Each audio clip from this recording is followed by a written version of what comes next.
3 rue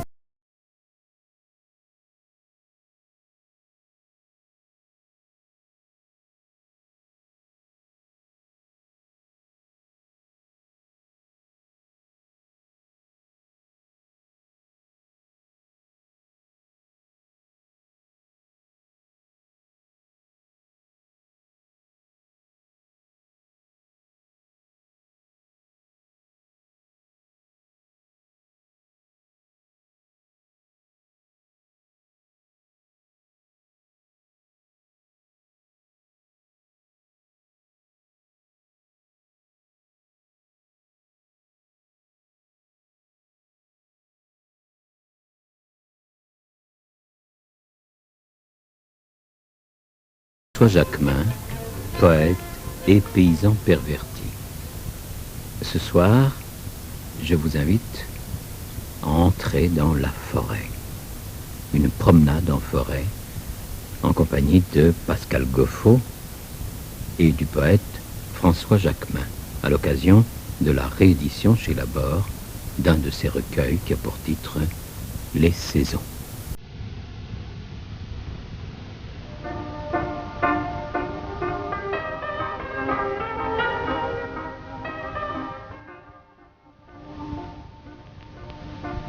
François Jacquemin, un des 7 types en or de Fantomas, Fantomas une revue et aussi un groupe de poètes belges.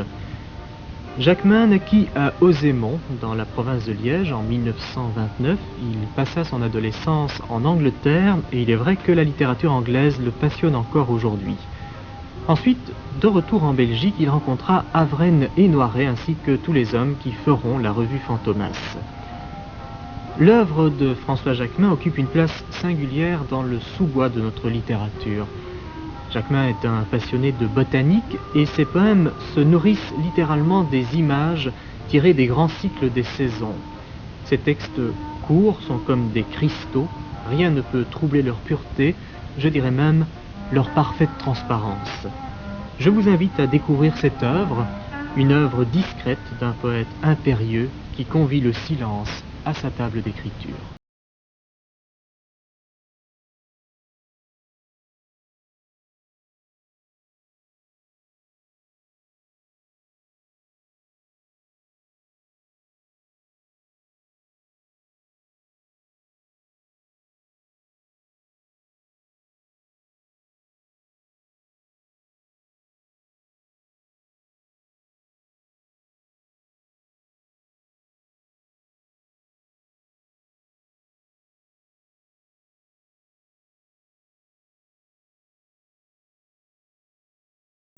Mon enfance, j'ai eu une enfance assez paysanne finalement.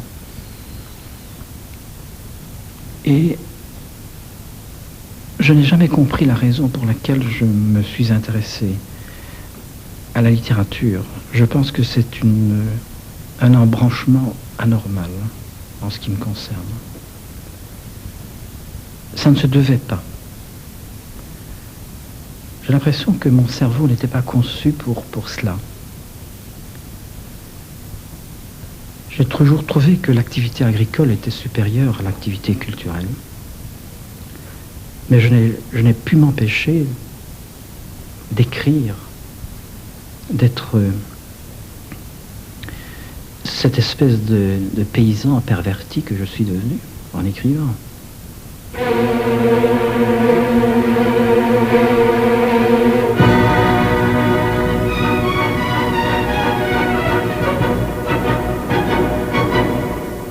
Quelle est votre recherche?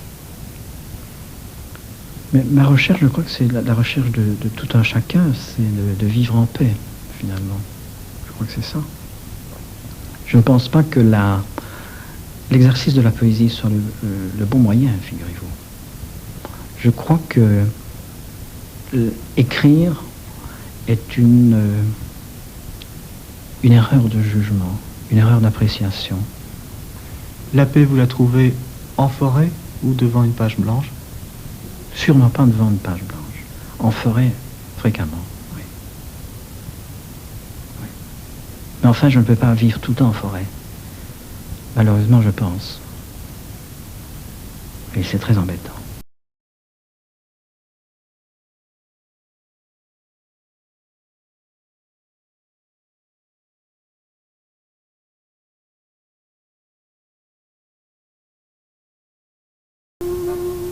Mon intention était de partir aussi, de suivre ce qui conduit hors de l'être. Il aurait fallu que je renouvelle mon art d'abandonner.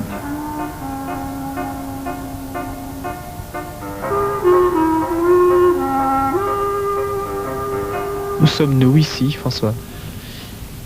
Nous sommes dans un petit bois à l'entrée de Plainevaux. C'est un petit bois d'épicéa. Il fait très calme, il fait beau, le soleil joue à travers les branches, il fait tranquille. Où allons-nous? Nous restons dans le bois. Nous restons dans le bois. Où irions-nous? En fait, c'est une promenade que je fais très souvent. J'aime faire toujours la même promenade. En réalité, je pense souvent à ce que disait Emerson. J'ai beaucoup voyagé dans mon village. C'est votre herbier, la forêt? Ah oui, oui. Oui, c'est mon grand herbier. Oui. C'est pas nécessairement le sol, ni les cimes, mais tout le bois m'intéresse, toute la forêt m'intéresse, tous les bruits, les odeurs quand il y en a, le bruissement, le murmure, le balancement, tout ce qu'il y a, la forêt somme toute.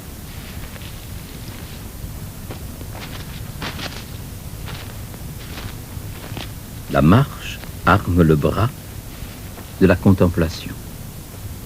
Dans les feuilles, mes pas fomentent un fin ravage. Je goûte ces aigres applaudissements. Ils m'accompagnent durant l'interminable saison du reste de la vie.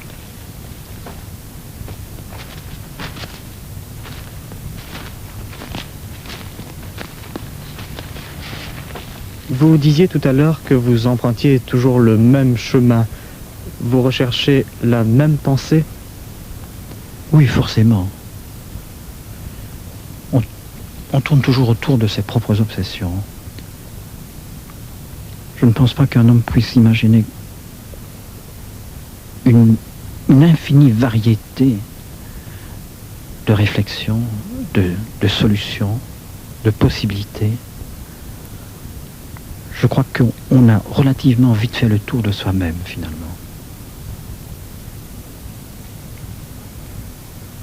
Enfin, je crois.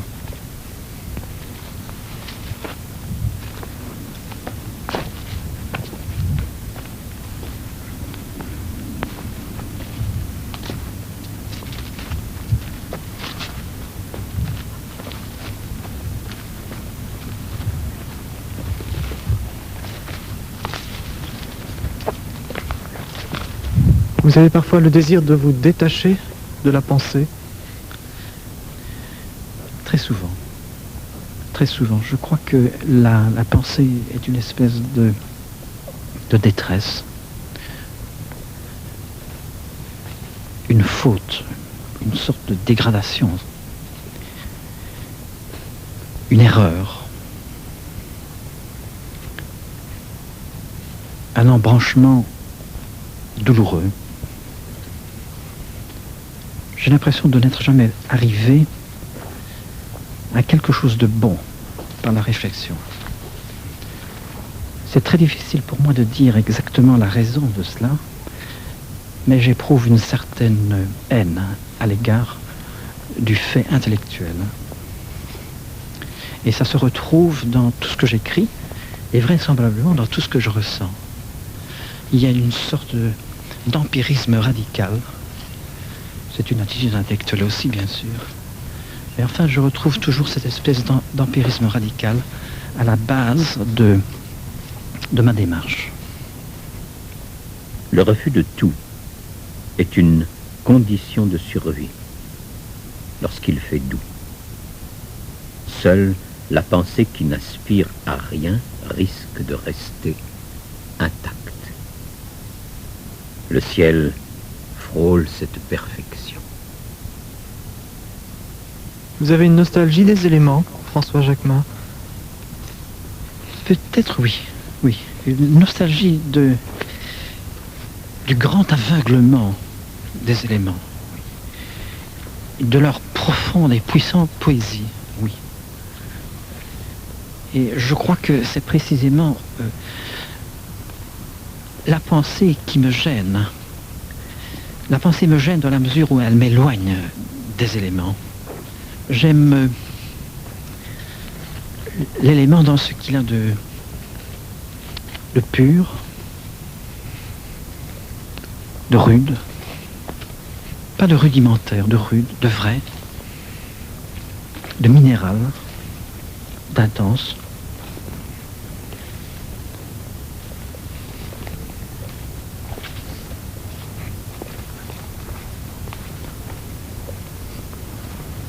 Il se peut fort bien que le minéral n'ait pas de secret. Et c'est ça qui le rend fascinant. Il n'y a peut-être pas de secret. Il n'a pas des choses à dire. Et il ne les dit pas. Je ne crois pas que un diamant qui prendrait la parole aurait grand-chose à dire. Il lui suffit d'être diamant. Le soleil ne raconte pas des histoires. Dieu merci.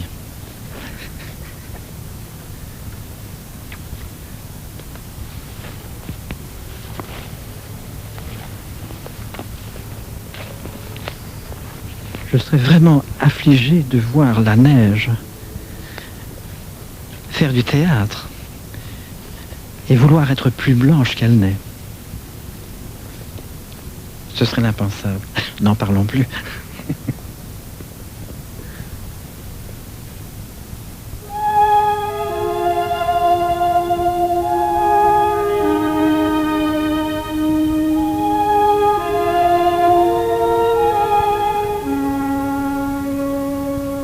Qui veut connaître la neige doit retenir son haleine et devenir exsangue comme l'immensité. La main qui l'examine doit être au degré zéro de l'ardeur. Ici, la seule faculté requise est l'inaptitude à la rhétorique.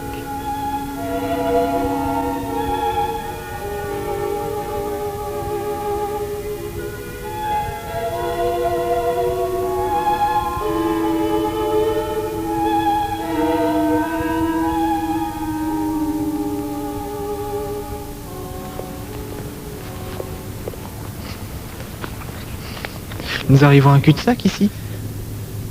C'est pas vraiment un cul-de-sac, c'est un endroit où la forêt a été ravagée par une sorte de petit cyclone.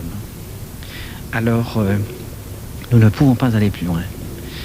Les arbres ont été abattus, arrachés, déchiquetés. Et vous voyez, le sentier est bloqué. Nous ne pouvons pas aller plus loin.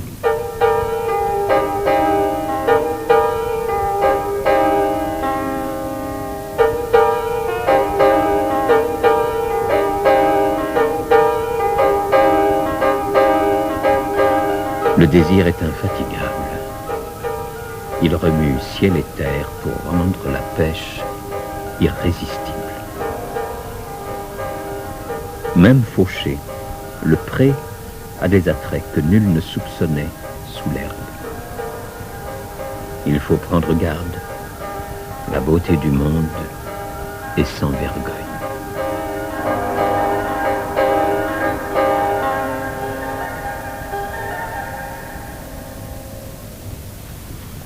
Nous allons pouvoir rentrer dans le bois à partir de... un tout petit peu plus loin.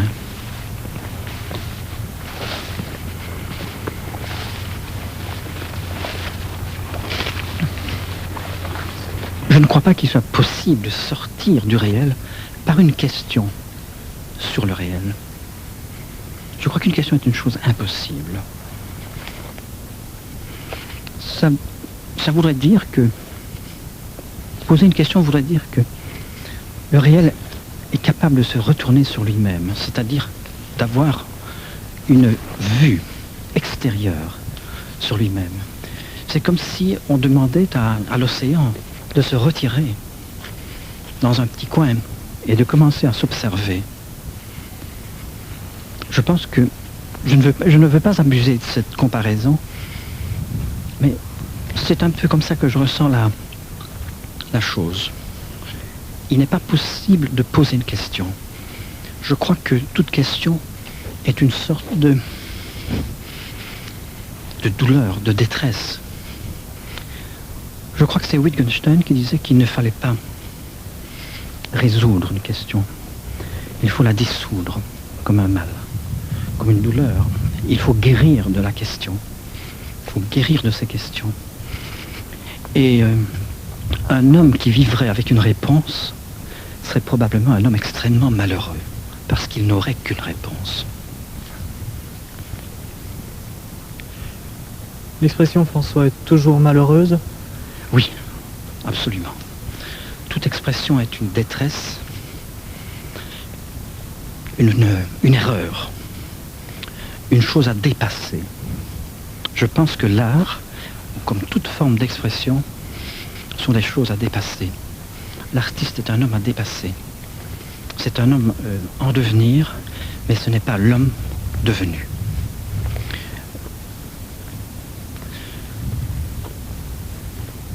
L'expression est une manière de vouloir dire autre chose. Par conséquent, on peut supposer que ce qui est ambitionné, si je puis dire, est supérieur à celui qui formule l'expression. Par conséquent, l'art me paraît être une étape, un moment dans la vie de l'esprit et de l'âme. Mais ce n'est pas un but.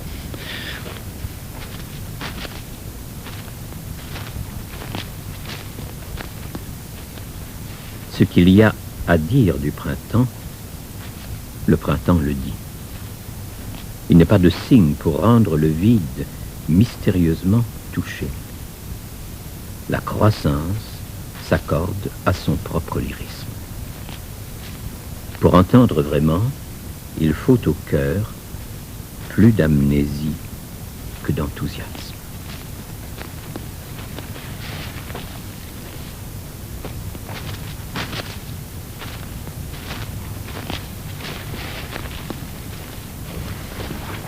Vous choisissez toujours l'expression la plus simple? Oui. J'ai toujours eu un culte, le culte de la simplicité, de la clarté, de la communication directe. En fait, mes poèmes sont des accumulations d'aphorismes, si vous voulez. Et des aphorismes qui sont mis à la suite les uns des autres. On pourrait fort bien prendre un aphorisme ou une phrase d'un poème et le fourrer ailleurs, que personne n'y verrait d'inconvénient, si vous voulez. Mais l'aphorisme me plaît beaucoup parce que c'est quelque chose qui se comprend vite, qui doit être clair, et de toute façon, j'estime qu'il faut voyager léger, même dans l'esprit, il ne faut pas s'encombrer. De toute façon, il n'y a pas grand-chose à dire, il n'y a pas des masses de choses à communiquer. Quelle serait la limite de l'expression? La limite de l'expression? Non, je n'ai pas trouvé ça. La limite.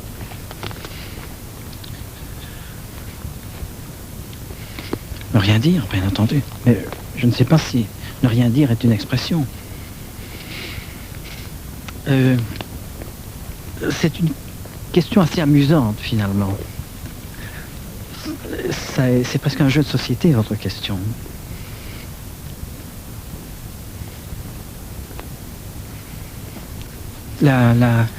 L'expression minimale.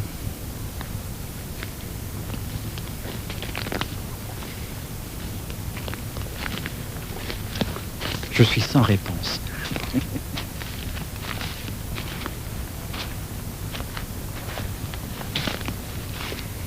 Vous savez, la phrase minimale de la Bible, c'est « Jésus pleura ».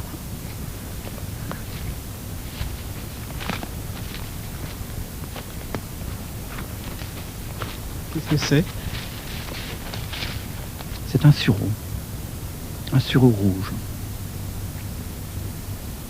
C'est un sureau. C'est fréquent? Oui, c'est fréquent.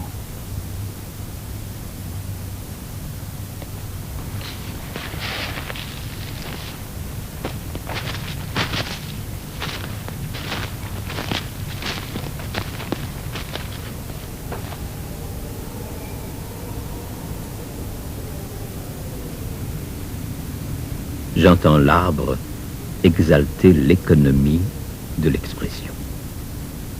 Pendant une saison, il va se consacrer à parfaire sa monotonie. Son silence l'emporte déjà sur la lutte de l'homme pour le mot juste.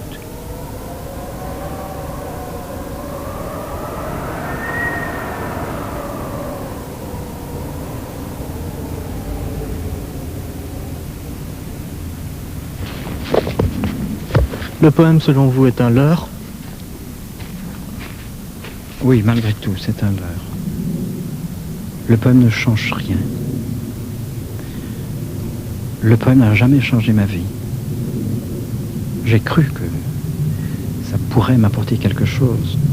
Mais dès que le poème est fait, je me rends compte que il y a, à l'intérieur de ce poème qui est terminé, un autre poème qui est à faire. Autrement dit, les horizons se dégagent au fur et à mesure qu'on en découvre. Et le poème recèle et crée son poème nouveau. Il fait surgir l'autre poème. En réalité, on tourne en rond dans cette quête du poème final, du poème total, du poème absolu. Je pense que la poésie n'est pas la plus mauvaise des thérapies, mais ce n'est pas une thérapie assurée. Elle reste une prison? Oui, elle reste une prison. C'est une très grande prison. C'est une prison qu'on fabrique. On la décore de ses cris, de son propre bruit, de sa propre fureur, mais ça reste une prison. Mais enfin, si l'on parle de prison, il faut bien parler de liberté aussi. Et je n'ai pas plus de réponse, de définition à la liberté.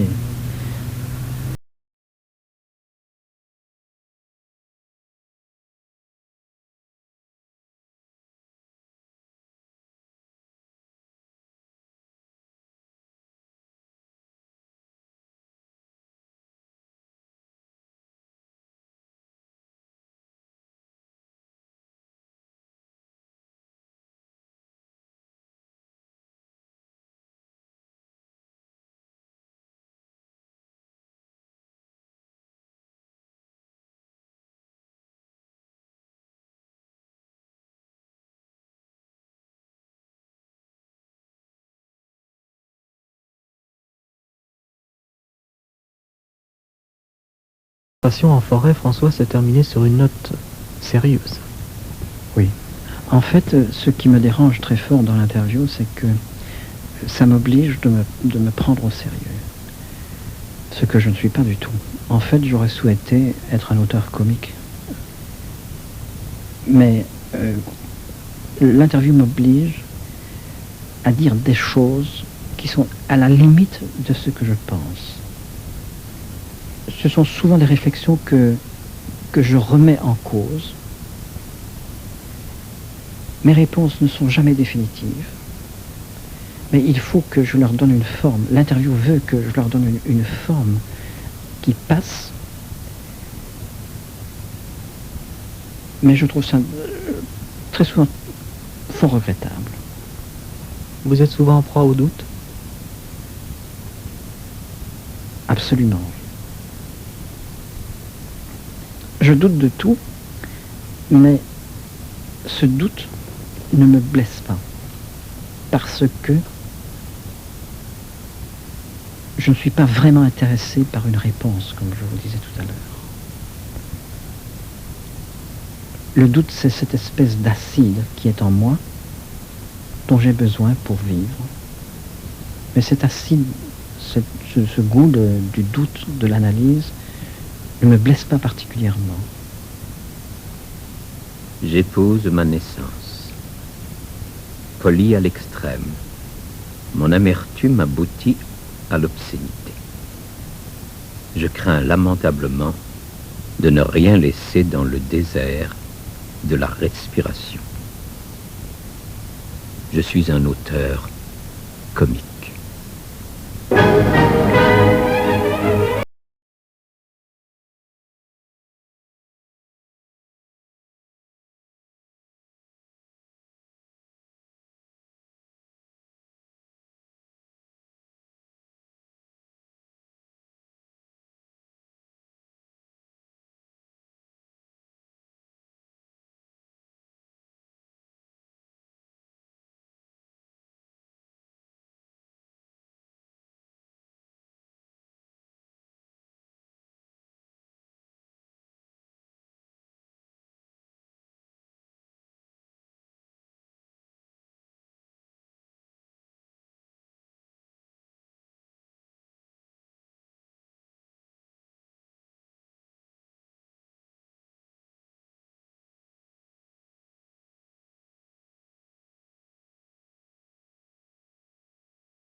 Libre Poésie, une émission de Paul Roland, avec aujourd'hui la compagnie de Pascal Goffaux et François Jacquemin. Les textes étaient extraits de Les Saisons de François Jacquemin, édition Labor. Côté musique, nous avions de la musique pour piano seul et de la musique pour piano, clarinette et violon de Steve Brown, avec Steve Brown lui-même piano et clarinette, et Glenn Reininger, violon. Un extrait également de l'ouverture Poète et paysan de Franz von Suppe, par la Staatskapelle de Dresde, direction Ottmar Sweetner. Vous écoutez Radio 3.